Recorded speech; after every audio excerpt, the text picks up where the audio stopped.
detail. Those of you who are on the tennis and lacrosse teams, we would like you, when this is over, to go down to the dining hall first and eat, and for everybody else, sort of let them get to the front of the line so they can get to their athletic contest. So, and then please, we're looking forward to having everyone down at the dining hall. So, we'll look forward to a great afternoon. I want to introduce our guests today. We are very fortunate to have Mr. Mike McQuade, Trinity-Pawling class of 1983, who's the Vice President of Production at ESPN. He's been at ESPN since 1987, and he's a graduate of Syracuse. Most important, he's the father of senior Mike McQuade.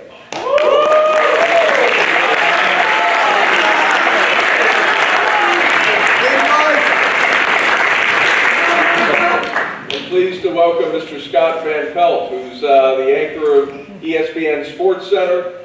He's previously the co-host of SVP at Rosillo on ESPN Radio, graduate of the University of Maryland, and he has worked at ESPN since 2001. That's correct. Wonderful. So welcome to you both.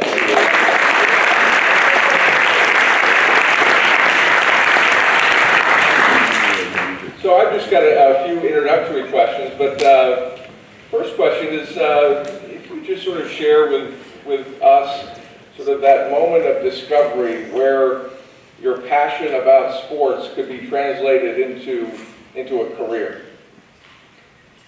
I think you should go first because you graduated from this place. You're the esteemed alumnus here, so I think you should start this off. All right. I would say, for me, the idea that you could actually make a living doing this was sort of surprising. When I started in the mailroom at ESPN, and I remember when they hired me, the first question that you normally ask yourself is, all right, so how much are you getting paid? How's this going to work? And when I heard the number that they said, well, you're going to get $10,000. You're being paid $10,000 to work in the mailroom. And immediately I started going 10,000 divided by 52, taking out taxes, and I was like, boy, all right. So working in sports is truly going to be for free. And but once I started, and the idea of being at a place that was just up and coming and starting to really emerge, it became a passion right away to see what was going on day in and day out, and getting paid to watch and be a part of sports. There's been nothing better. I was a good basketball player that thought he was better than he was, and there's a guy by the name of Lefty Driesell who got into the Hall of Fame this year, who was coach at Maryland, and Lefty had seen me play, and he told me, Lefty's got this big booming voice and this southern accent, he told me, Scott Van Pelt, ain't no D in your name, ain't no D in your game. And that's when I realized, oh, so I'm not nearly good enough to do this and ever be, a professional athlete. Well, then how can I weasel my way into making some sort of career out of it on the back end? And I was lucky enough to I got an internship. I was just telling the story backstage. I got an internship that led me to the Golf Channel. It's something perhaps we can get into today if it's of interest of anyone. I stumbled into something, and once I realized, to Mike's point, that this was something that you could make a career out of, 20-something years ago, I've been trying ever since to just figure out how I can keep doing it, because it's every day of our lives, we're watching sports and talking about it. So the idea that it could be was something that only, I didn't know it could happen, but I got lucky enough to stumble into it, and then from there you just work your butt off to try to be able to stay lucky and continue to get to do what we do. But it amazes me still to this day that this is what we get to do every day. Well, that sort of leads me into my next question. You both are obviously very successful at what you do, and that doesn't come without hard work. So talk a little bit about the role of effort, of resilience, sort of grit, and how that has sort of helped navigate your careers and your success. That's the great differentiator, isn't it? It is, no question. I mean, because as you know, as viewers of sports, when you watch sports, you watch them at night, on weekends, and on holidays. Although we're working all of those. There are most Christmases, we're working, certainly almost every holiday, and we work nights all the time. I mean, last night, I got home at 3 a.m., and that's, it's been pretty much typical for us the last couple of weeks with the show. So we don't take ourselves too seriously, but we take what we do really seriously. And it is the commitment level that you have to have. You just can't walk in and do this. It is a constant grind. And when you're doing, as Scott and our group is doing, we're doing 5 shows a week, from anywhere from an hour to an hour and a half. And there's a lot to be done every night. And the thing about what we do that's not unique to us, any one of the folks sitting out here that's a student, or any of the parents, whatever it is that they do, you can do a decent job, or you can aspire to be great. And the differentiator is, maybe it's only fractional, but it's fractional every single day. And if the effort that you're putting forth on a daily basis to try to be the person who's doing a great job as opposed to doing a decent job, well, do that over the course of a decade, and what does it look like? It's like putting $1 away every day. All of a sudden, you've got some money in the bank, right? So for us, what we're trying to do is try to do a great show, and try to put forward the effort that we think is required to do that. And as Mike said it well, look, it's sports. If you've ever seen our show, I don't treat myself. I'm the first to make fun of myself, but we're working our butts off daily to try to do the job we think is required. And that's not unique to us. Anybody out here, and whatever it is that he or she does, is needing to recognize that the differences may be small, but over the long term, it's significant. I mean, I'm at the point where no one is ever going to, they may be more talented, but they're not going to outwork us, ever. Not him. Not him. Ever. And that has been the mantra that I've had for 30 plus years, and that's what I try to teach everyone that I'm working with is, if we work harder than everyone else, we'll be in pretty good shape. There's a reason that Mike has the most loyal following at our place, and it's because you know that if you work to the point of exhaustion, that all you are doing is doing something equal to what he's done. You can't. It physically can't be done, to the point that it's actually ridiculous. Like, there's no need to be there when he's there. And I've said as much to him. I've said it to him privately, and now in front of a room full of strangers. It's a remarkable work ethic that has made me better from the moment that I started working with him. Is that all you're trying to do is work as hard as he works. And I would say finally that the sacrifices that you have to make to do this come to your family as well, as Michael can attest, and our 3 kids and my wife will say. It's tough. It's tough when you're working nights all the time, when you're working on holidays, when you're working on weekends, and you cannot do it without their support. And that's really important to really being good at it. Is knowing that you have that backing is immensely important to success. And there to keep walking. Yeah. Keep the support of family. Yes, no question. Begins with that, and all the rest is the rest. Right. Without that, what's the point? Absolutely. We've got about 300 teenage boys here, so think back to when you were 17 or 18. What advice would you give yourself as a 17 or 18? What advice now would you look back at? You probably should go to class a little more often. I didn't honor myself at the University of Maryland with my efforts, but I managed to get lucky in the end. I think it's so different now than when we were younger. The world is so very different. The advice I give them, because of the life I've lived, is at some point in your life, put your phone down and stop trying so hard to prove to the world that you're having the greatest day in life, and that you're seriously, like, you don't have to. Who gives? I'm gonna try my best not to cuss. Sometimes I cuss. It's a bad habit. I just call myself. But who gives a crap about somebody on Instagram or Twitter that you've never met to try to make it look like you are having the best time?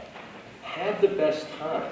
Be where your feet are is a saying that I hear a lot. But just all that means is to be present right now, today, particularly like you seniors, like you're gonna get off and you're gonna leave here and you're gonna go do big things, and you're gonna meet people that don't look like you, aren't from where you're from, have different life experiences and all the rest of that.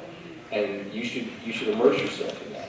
But when you're here right now, don't be in a gigantic hurry to be an adult, and don't be in a gigantic hurry to be living some fake life in some make-believe world. Like, be present with the people you're with, and the people that you're sitting down eating lunch with, the people in the doors, the people you're playing sports with. My biggest beef with where we are societally now is there's this entire other life that is complete garbage and isn't rooted in anything real. Put your phone down and be present for the times that you've got. But then in terms of advice for what to do, just find something. This is cliche, but Mike and I are living embodiment. If you find something you truly love to do, if you're lucky enough to do that, then at warp speed, go in the direction of that, because that sustains you. You know, I mean, we work hard at it, but I mean, do you drive to work every day and do you think, oh God, I have to do this, or do you think, like, we get another shot at it, we get another day to document what's going on in the world of sports, and let's be great at it? Well, there's times I'm tired, but I drive to work every day and I'm genuinely excited, because I'm one of those people that's lucky enough to do the thing I love to do. And if you get to do that, don't ever take for granted that you get to do that. I mean, that's well said. I would say also that my advice to kids would be just let it slow down a little bit. Totally agree. Yeah, just Totally agree. because before you know it, you've got your fourth kid getting ready to go to college, and you're at home playing with the dog by yourself. It's going to go that fast, and just make sure you take advantage of every moment. Take advantage of the last month you have here. I know I didn't when I was here. Like I was really in a rush to, all right, I'm going to go, as Scott said, I'm going to go conquer the world. And at a certain point, you just want to slow down a little bit. Just let it slow down. And this isn't meant to be, it's not a knock on you, it's just the reality of life, is that what you find, if you're in this gigantic rush to get out into the world doesn't care. Like, they're not sitting around right now waiting for you. They're not thinking, oh God, I can't wait till they get here, because man, until they get here, I don't know what we're going to do. No, the world is fine right now. And it's not to say that when you get there, you won't make a dent in it, because you will. But nobody's waiting on any of us. You know what I mean? So the rush to leave, whatever, whether it's here or when you get to college, there's the rush, I got to go get a job. The world will be there when you get there. So just be present in your present. Like, be present in your present at all times. Mike and I were just talking about this driving down here today. We're lucky enough to get to go to Augusta National every year and cover the Masters. And I walk the same route every single day to go to my office, which is the Masters, Augusta National. I sat in the Butler cabin for 2 days, which is like, I'm an idiot. How this happened, I have no idea. But there's a spot on the golf course I stop every single day. And it's, whether you want to call it prayer or meditation or just stopping my brain to just look around and think, this is where I'm standing right now. I do that every day. And I think, here's where I am today. And I can't believe that I get to do this. And I'm thankful for it. I'm grateful for it. And then I go, just be. So just be. Just being half the time is good enough. I like your phrase, be where your feet are. Mm-hmm. That's great, I'll remember that. Let's bring up Charlie and Mike. And,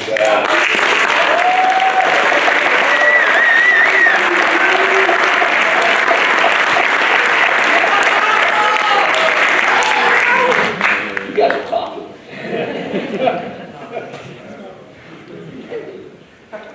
So the first question we're going to ask is, can you describe a typical day at ESPN? When you walk in the office, what's your daily routine? What do you need to do? I think what would shock people. You got to start with the fact you come in dressed with a suit and tie. Yeah, dude, we show up suited and booted. I realize this. Every day. I do. I arrive prepared to work, because I used to show up extra bummy and real comfortable. And then at some point, time would be slipping away, and then I would have to sprint and go get ready. And all that did was make me stressed out. So I realized it's not comfortable, but if I show up, properly attired for the day, I'm ready to get to work. But what will probably shock people is our show's on at midnight. Our show's on TV at midnight, it's just anybody, what time do you assume we get there to do a show that's on at midnight? 9 a.m. What time? Well done. I think people assume, oh, you show up late at night, like, oh, what do you get there, like 9 or 10 o'clock? No, our meeting's actually at 5:30. So you meet at 5:30, you spend half an hour to an hour as a group, and we've got a great group, and it's a very collaborative effort. It's not just me saying, here's what we're gonna do, because I have ideas, but that doesn't mean they're the best ideas. So we've got a great group, we talk through the evening's sort of game plan, and then grab some dinner, and then the games start happening, and then all the best laid plans typically get thrown out the window, because somebody that you didn't anticipate you were gonna talk about is throwing a no-hitter, or somebody gets injured, or whatever, and throughout the evening, you're laying out the sort of the map for what your night and your show is gonna be. And then you get to midnight, and here's the thing that it's really hard for people to grasp. Any other job that you have, you get to work whenever you get there, you go through your day, maybe you have some meetings, some things are going on, and then whatever time it is that you start to wind down, you go home, you have some dinner with your family, hopefully you go to bed. At midnight, for me, everything I'm trying to do has to spike. I have to be as alert, as aware, as focused, as energized at midnight as you can be. And I have to sustain that until 1 o'clock in the morning. Now, at 1 o'clock in the morning, I'm up here, and I call it landing the plane, because at 1 o'clock in the morning, I've just finished hosting a live television show for who knows, an audience of I don't know how many people, but some nights it's several million people. Well, now I'm all amped up. Well, you gotta land the plane. So you couldn't come home from work and just lay down and go to bed at 6 o'clock or whatever time. It's just not reasonable. So you gotta try to come down from that and decompress and whatever else. Thankfully, we got a decent drive home, and my family's asleep when I get home, and then I end up being up until 4 o'clock in the morning just reading, whatever.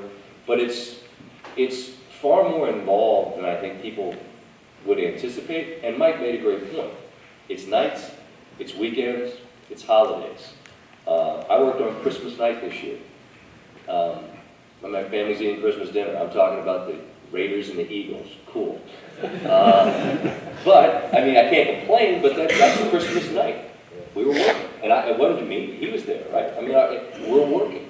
So, it's just, there's way more to it than I think people assume.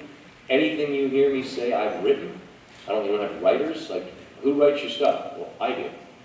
So, other idea, it could come from an idea you have in a meeting, but ultimately, I'm gonna end up taking your idea and trying to create something out of it. So, I've said this many times, my father worked for a plumbing company, he wore boots to work. I wear makeup, okay? my dad worked for a living, but we work hard at what we do. And you know this, I mean, you live with it. You live with the hardest working guy we've got. But it's, there's a lot more to a day than I think people just assume. You show up and someone feeds you grapes, and then you go to wardrobe, and then they carry you in on a chariot. There's none of that at ESPN. There's none of that. Maybe the cat. Yeah, right, exactly. I would say for me, before Scott's meeting at 5:30, I've had several meetings with producers of other shows getting ready for the night. So my day usually starts, somewhere in the 1:30 to 2 o'clock range. A big part of our job as producers is getting all the shows in position to be successful. So that means having lined up guests, having lined up analysts and people to be on the show and be a part of what we're doing that night, because it's not like you're just calling people up out of the blue and say, hey, can you come on in an hour? That's all been planned, it's all been done ahead of time, unless there's breaking news that goes around, goes into it. And so, to me, I spend the first 4 hours of the day sort of getting all of that information at hand and getting ready to attack the night. And as Scott says, invariably, 1,000 things change, and you end up throwing half those plans out the window and going with what is right. And I think that's the difficult part of the job, and that's where the rubber meets the road. Are you going to be the person who's going to say, wait a minute, we can't do that now, Russell Westbrook just scored 60 points in the game. We have to be doing this now. We can't be doing what we wanted to do before. We got to change course here. And that's, changing course is not like just saying, all right, just do this. It's changing course for 75, 100 people, and it's sort of moving a battleship and trying to steer it in a different direction, and you don't have a lot of time to react to it. And that happens every single day. Every day. Every single day. Now, some days it's fractional, and then some days it's you throw out in almost in the entirety what you have laid out and planned for the better part of your day, and there are times that you punt on 50% of the content you've created, sometimes more, because that's what the events of the day dictate. But I mean, this sounds super serious. I mean, again, it's just sports, it's just games. It's just, but when you put the work in, you'd like the work to see the light of day. And there's sometimes it just doesn't. And I think that's what all of you who watch expect. We should be talking about Russell Westbrook scoring 60 points. That's what you want to talk about. He ain't gonna score 60 points anymore. No, he's not. No. Their season ended last night. They're done. So that becomes the difficult part of the job. The expectations you've already set for yourself is the same that the audience has set for you, which makes it even more difficult at times to try to navigate through that. So again, it can be a hectic, and again, it doesn't happen at 7 o'clock, it happens at 11:30, and we're on in a half hour. Here we go. That's the fun part. It's just me. I said very much like this just by myself. And we've got a great producer. His name's Tom McQuade. He's a Xavier grad and great guy, great sports fan. And you have to have this implicit trust. And I have it in Mike, and I have it in Tom, and I have it in a very few select people that they're in your ear. And what I say by that is you have this thing called an IFE. It goes into your ear. They're communicating with you, and I'm out there by myself. And I just have to trust that the voice in my ear is telling me, leading me into a place where I'm not just going to get hit by a truck. You know what I'm saying? I have to trust that where we're going, just trust me here. It plays in your ear, such and such just happened. They're describing it to you. I haven't seen it. There's nothing written. So you're being led by the hand, by the voice in your ear. You better trust that the voice in your ear knows what the heck he's talking about. And we have good people to do. And that what Scott is talking about is so important. The trust of what you do and the relationships you have with the folks that are presenting the material for you. If Scott doesn't trust me, we're not having the show we have. Mm-hmm. If I don't have that from everybody I'm working with, especially the anchors, that, hey, we're going to do something here and you've got to trust me. And they need to know that, all right, we're going down a path that we didn't think we were going down before. Someone just threw a no-hitter. He just walked up to the microphone. You're going to interview him. I know you have not seen one pitch of this game and barely know his name. Well, it could be, right? I mean, it just happened the other day. A kid throws a no-hitter for the A's. We're telling the anchor, all right, you're about to interview him. About what? Well, it just happened. There's a no-hitter. And here we go. And if you don't have that trust, and that's a big part of what we do, and that trust of not only that I'm going to lead you in the right direction, but more importantly, what Scott says, I'm not going to take you down a path you can't get out of. And that's really difficult at times. It's so important in work environments to have that. And all of them, as I say, that, and that's not unique to us.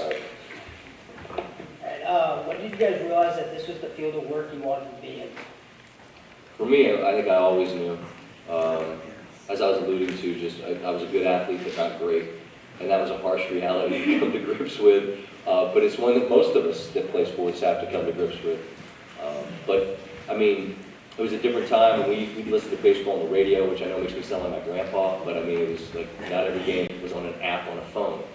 I wish my grandpa were alive so I could explain to him, like, he was like, what do you mean an app? What do you mean you're watching a game on your phone? What the hell are you talking about? But I knew when I was your guys' age, for sure, that if there was any way to make something that I was this interested in what I did, then I'd have it. I'd be winning, you know, because it was just clear to me that I lacked the passion to do probably anything. You know, people, I don't mean anything, but I mean, like, because I talk for a living, and people are like, oh, you'd be great in sales. I'm like, that's cool. I don't want to sell anybody anything. You know what I mean? I just didn't want to bother people about insurance. You know, I just didn't want to do that. And so, how do you make that happen? Well, again, I got incredibly lucky, and one thing led to another, and here I sit with you, offering life advice, which should be horrifying to you. But I knew when I was your age, for sure. Like, if I could do that, that'd be awesome. I agree. I think that once you realize that you had enough knowledge, like that's the one thing I knew something about. Like I may not. That's another point. I may not have known anything about chemistry or Latin or whatever else I was taking here, but I knew sports. And the idea that someone's going to pay me for that knowledge, well, that seems like a win for me. Yeah. And once I got to ESPN, the rush of the job on a nightly basis, especially that hour that you're on, there is nothing like that. Live TV is a pretty intoxicating thing. There are a few things that equal what that is. Just the idea that especially for us when we follow games. I mean, when like last year you're doing the finals and the Golden State wins, and it's like, okay, Steve Kerr sitting down. Okay, Steph Curry sitting down. Okay, Kevin Durant sitting down. Well, these are guys who just won a title. In Kevin Durant's case, it's a life-changing deal. It's all the things you've never done this, you've never done that, now you've done it. And by the time he got to us, he was halfway bombed because he had just played a game and had a bunch of champagne and about 10 cold beers. So it's like, all right, Kevin Durant is properly buzzed right now. Let's try to help him out. But just the excitement of that is remarkable, because I'm legitimately interested in what the answers are, but that whoever's watching us too, and you realize you're the one that's kind of navigating that. That's just an amazing thing. And so, what separates your job from others? Because essentially, what my dad does, he watches sports for a living, travels a lot of places, he gets to go to great events. So what separates your job from others? What's so good about that? What you just said. I mean, I think so many people work in jobs that when their job is done, they come home for the night and they have the meal and whatever, and then what do? And maybe they pop on a game. Our job is to talk about what is the recreational leisure for everybody else. Like that's our vocation is that. We've been able to take what's recreational for everybody else and make it our vocation. And I mean, that's the simplest way I think I can put it. Well, I would say for me, when we did the British Open for those years, and we're documenting an event that will go down in history, that will be the record of that event as it was broadcast would be done by us, and we are the keepers of that. And that is an amazing. That's an amazing feeling to me when we go back and that's an event that's been going on for 160-something years or whatever else. And Mike was the guy in the chair. I'll brag on it for a minute, but we did all 4 rounds of that, and that's an all-day deal. Like you come on at 7 in the morning British summertime, and until some swinger you've never heard of is shooting a good score on Thursday. Well, he's the leader of the Open Championship, so we're going to go with you until it's done. And he's in a truck all day, calling out the shots. And think about this, when you watch live golf, like if you watch a playoff game today, the Bruins have a playoff game this afternoon with the Lightning. If you're watching that game, that's the only game there is. There it is. Imagine if your job was to take 18 games that are happening simultaneously and blend all of the moments from those 18 games into one coherent telecast. That is what covering the Open Championship is. There are 18 holes. There are people on every single hole. Stuff is happening at all times, and he's in a truck with all these monitors. It looks like you could launch the space shuttle in there. Like literally, that's exactly what it looks like. It looks like NASA. And his job is to somehow make sense of all of that and call out what is going to be broadcast. And you can do that for like 14 hours in a day. Now again, back to my dad the plumber. It's not digging in the dirt, but it ain't easy. And that's what he's doing all day long. But again, you're the one whose job it is to document something that's ultimately history. And so that's overstated. It's not like it's some sacred thing, but it's a pretty cool thing. Yeah, just like when LeBron, the night we did the show when LeBron won the title in Cleveland and came on the show, that was documented. That interview will live in ESPN forever. That night was a great night. All right, was there a particular person that shaped who you are at ESPN? Will be embarrassing for him, but it's him, for sure, without question. what? Because he saw something in me when I worked at the Golf Channel.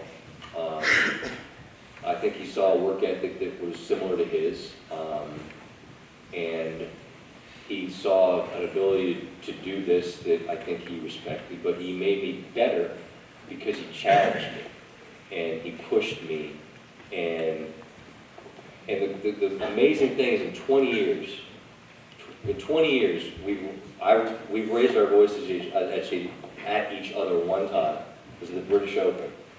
I think I was being a jerk. It's probably me. It's definitely me. It was me. But and that's a pretty good record to have this many hours and this many years together and only cross words once. Huh? 18 years. Yeah.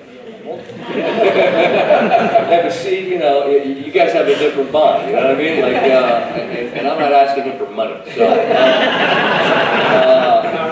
But he's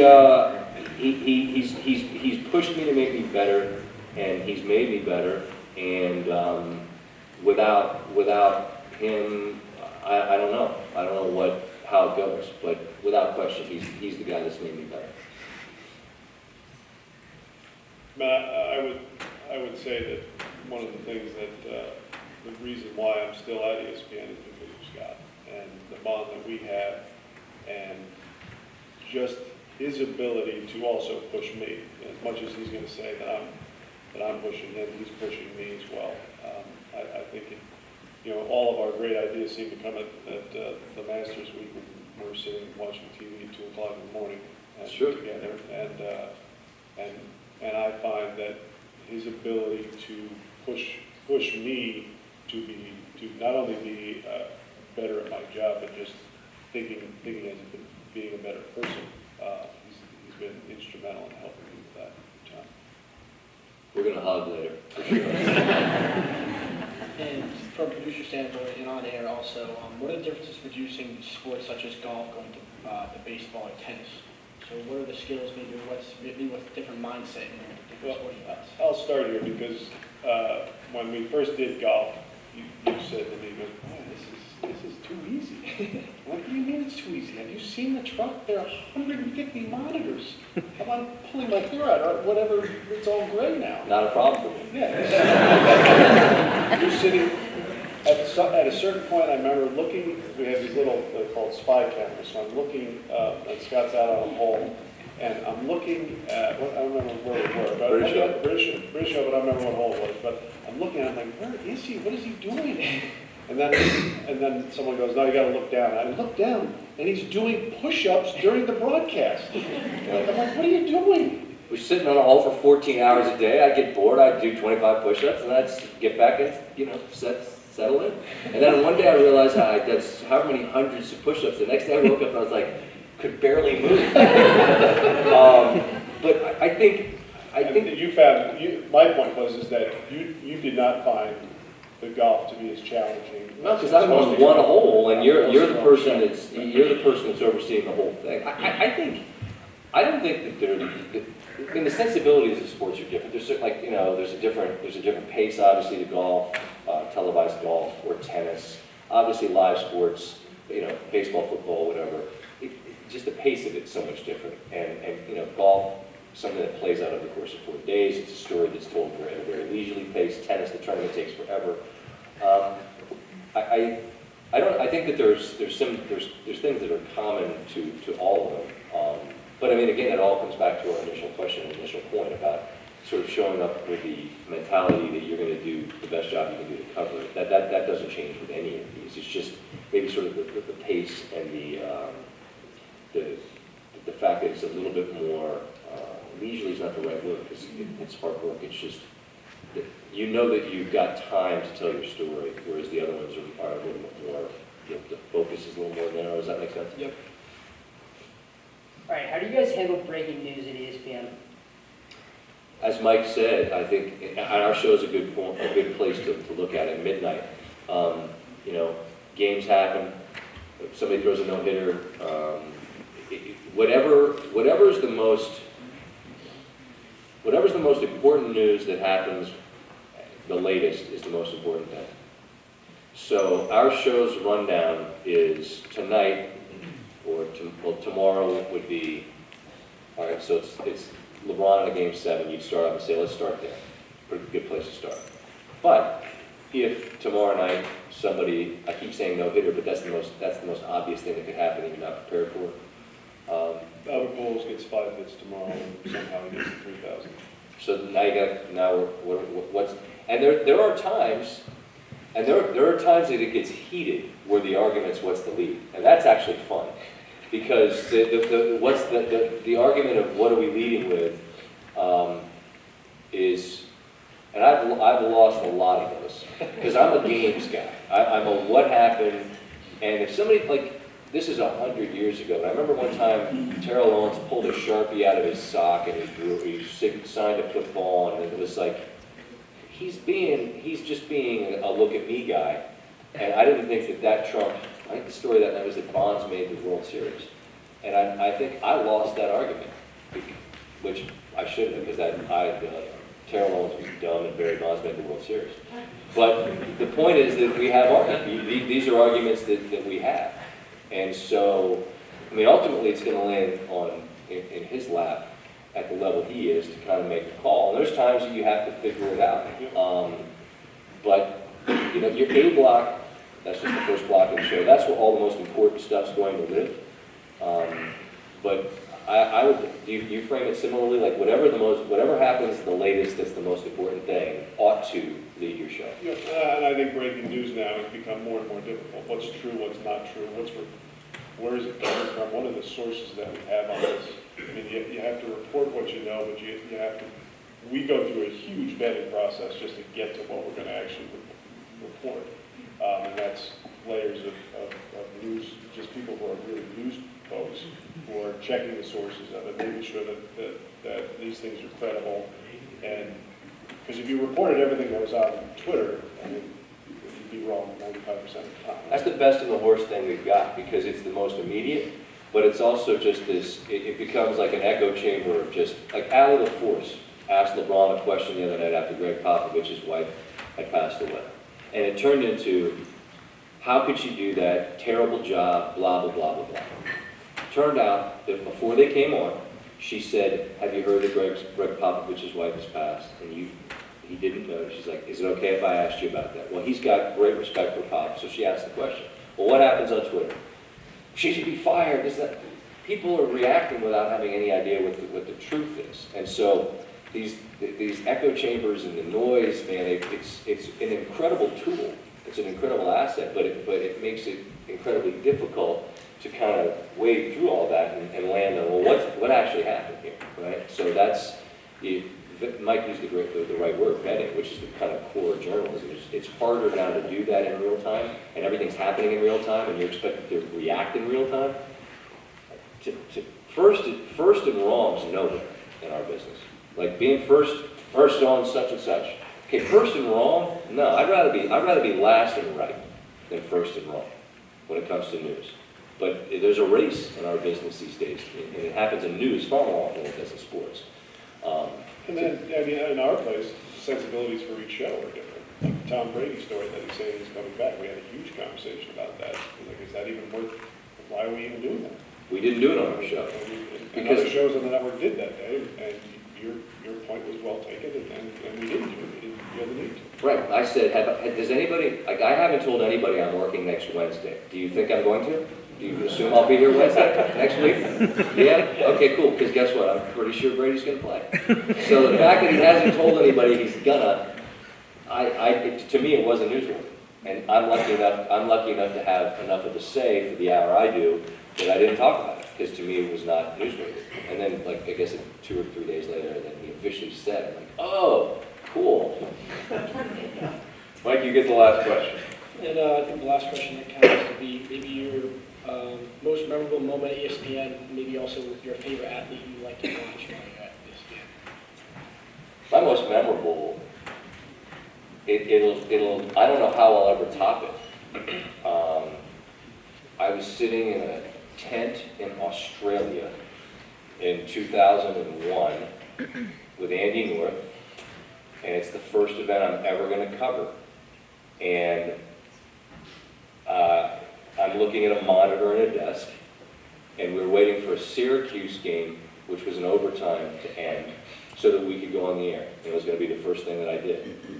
And there's that moment where the game ends, and you hear in your ear, again, I'm talking about you hear in your ear, you know, this is a presentation of ESPN, the worldwide leader in sports. And I look down at the desk, and I look at that, and the animation, the graphics are happening, and at that moment I realized that I was supposed to talk on ESPN. And it was, you know, I've had some incredible good fortune, and I got incredibly lucky, and again, I'll quote Lefty Driesell, because Lefty and I remained friends, and I saw him years later at an event, after I wasn't good enough to play for him, and he said he was proud of how things had gone. And I said, Coach, I got lucky. And he said, if it was luck, it would have run out by now. And I love that line. But I knew in that moment, sitting there, that I'd been incredibly fortunate, and TV doesn't frighten me, but at that moment was just really overwhelming. It was like, holy, I work for ESPN, and now here we go. And that moment, before I'd ever said a word, still to me is as memorable as anything we've done. And there have been incredible shows and incredible moments and nights with Stuart Scott where the Red Sox were going to make the playoffs and they didn't. They totally collapsed and Tampa Bay won, and we did this really cool highlight. There have been nights and moments daily that are great. But that moment right there where I knew that I'd made it to that place, I don't think that'll ever be topped. As far as an athlete goes, I mean, I think it'll always be Tiger, just because without Tiger Woods, I wouldn't have the job I have. The only reason I'm at ESPN is because I met a kid who was a freshman at Stanford, and we hit it off from the very beginning. And he became what he became, and I was just kind of along for the ride. And now he's a 40-something-year-old dude with a bald spot and kids, and a surgically fused back, you know. And it's a reminder to, like, he was a kid when I met him, and now he's a dad with a fused back. And as quickly as the time passed for me, it'll pass for you guys, which is why I go back to that idea of just being present right now. That in a blink, you've been how many years? 30?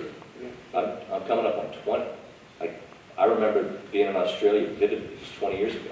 You'll hear that a lot, and you guys won't pay attention. I get it because you're young and it doesn't resonate with you. But I promise you, if you leave here with nothing else today, just know that in the blink of an eye, and you've heard it a million times, like, you'll be Mike and you'll be back here with gray hair or no hair, and you won't believe how quickly, I should say, it goes. So if whatever it is you're lucky enough to do, and I'm sure you all will do big things, just be where you are, you know, and enjoy those moments as they're happening. Don't take them for granted, because like that, you know, it's here you are. Yeah, I would say for me, you know, I was at Michael Jordan's when he won his first NBA title. God, you're old. Yeah. And seeing that, you know, I produced SportsCenter back with Keith and Dan way back when, and you know, that, to me, those nights will always be the most memorable nights that I'll have at ESPN, just because of the complete unknown. At that point at ESPN, you didn't know was anybody actually watching. You assumed so. There was no internet. There were no cell phones. But those nights where you knew you had to work harder than everyone else to break through and be something, and we managed to do that with that show, will be something that I'll always cherish and remember.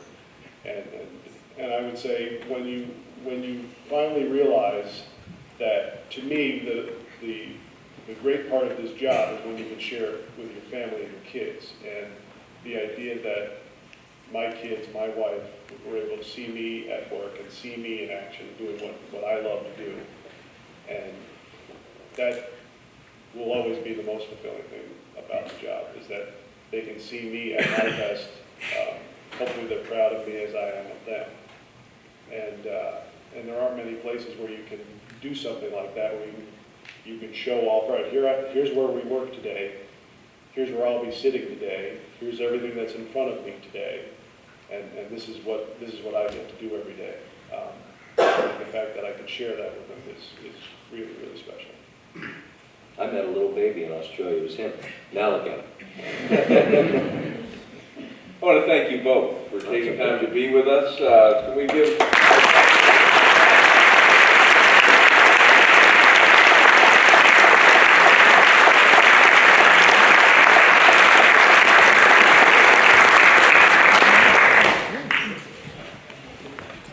Oh, is that for us?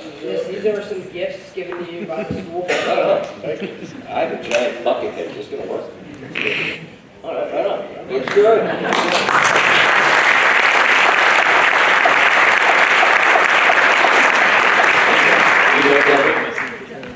Come on, you went me. Laugh. What's it mean? Faith and virtue. Right on. If I don't know if there's any more questions, or if anyone cares to take pictures or any of that nonsense, I'm happy to do whatever with whoever, so just let me know. All right? Thank you. Thank you. Thank you.